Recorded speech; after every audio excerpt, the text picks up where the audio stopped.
Seorang anak kecil yang sedang memegang es krim mungkin menitipkannya kepada orang yang ia percaya ketika hendak pergi ke kamar kecil. Ia percaya bahwa orang itu tidak akan mengambilnya, melainkan menjaganya.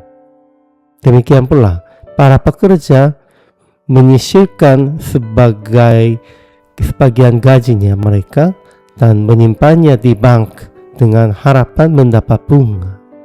Namun para investor bahkan berani menambahkan modal pada suatu usaha, berharap hasil yang lebih besar di masa depan.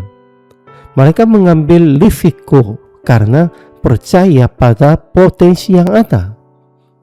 Demikian juga Tuhan mempercayakan kepada setiap orang talenta dan kesempatan, bukan untuk disimpan, melainkan untuk dipergunakan demi kemuliaan kerajaan-Nya. Yesus menceritakan perumpamaan tentang seorang tuan yang hendak bepergian ke negeri yang jauh. Ia memanggil para hambanya dan mempercayakan hartanya kepada mereka. Kepada yang seorang 5 talenta, kepada yang lain 2, dan kepada yang lain lagi 1 talentanya, masing-masing menurut kesanggupannya. Hamba yang menerima 5 talenta berdagang dan memperoleh 5 lagi. Demikian pula yang menerima 2 talenta memperoleh 2 lagi. Ketika tuan itu kembali, ia memuji mereka, "Baik sekali perbuatanmu itu, hai hambaku yang baik dan setia.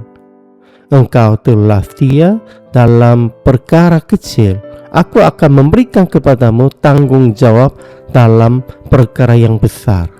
Masuklah dan turunlah dalam kebahagiaan tuanmu." Tetapi hamba yang menerima 1 talenta menggali tanah dan menyembunyikan uang tuannya. Ia mengembalikannya tanpa pertambahan. Tuan itu menegurnya sebagai hamba yang jahat dan malas. Lalu talenta itu diambil darinya dan ia dicampakkan ke dalam kegelapan. 1 talenta pada zaman itu bernilai sangat besar, bukan jumlah yang kecil. Sang Tuhan mempercayakan talenta sesuai dengan kemampuan masing-masing hambanya. Dalam perumpamaan ini, talenta bukan sekadar bakat alami, melainkan segala sesuatu yang Tuhan percayakan. Kesempatan, kemampuan, sumber daya, bahkan waktu dan tanggung jawab.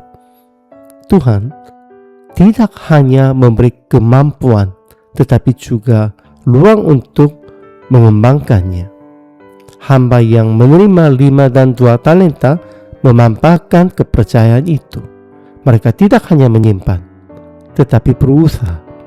Sebaliknya, hamba yang menerima 1 talenta kehilangan kesempatan karena takut dan tidak percaya.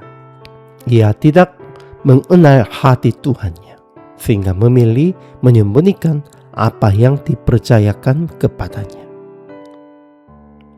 Yang dihargai oleh Tuhan bukanlah besarnya hasil semata, melainkan kesetiaan dalam menggunakan apa yang telah dipercayakan. Pujian yang sama diberikan kepada hamba yang menghasilkan 5 maupun 2 talenta. Yang dinilai adalah kesetiaan, bukan perbandingan jumlah. Setiap orang telah dipercayakan sesuatu oleh Allah, kemampuan, kesempatan, waktu, dan panggilan hidup. Tidak ada yang terlalu kecil atau tidak berarti. Jika kita percaya kepada Tuhan yang memberi dan setia mengembangkan apa yang Ia percayakan, maka hidup kita menjadi bagian dari pekerjaan kerajaan-Nya.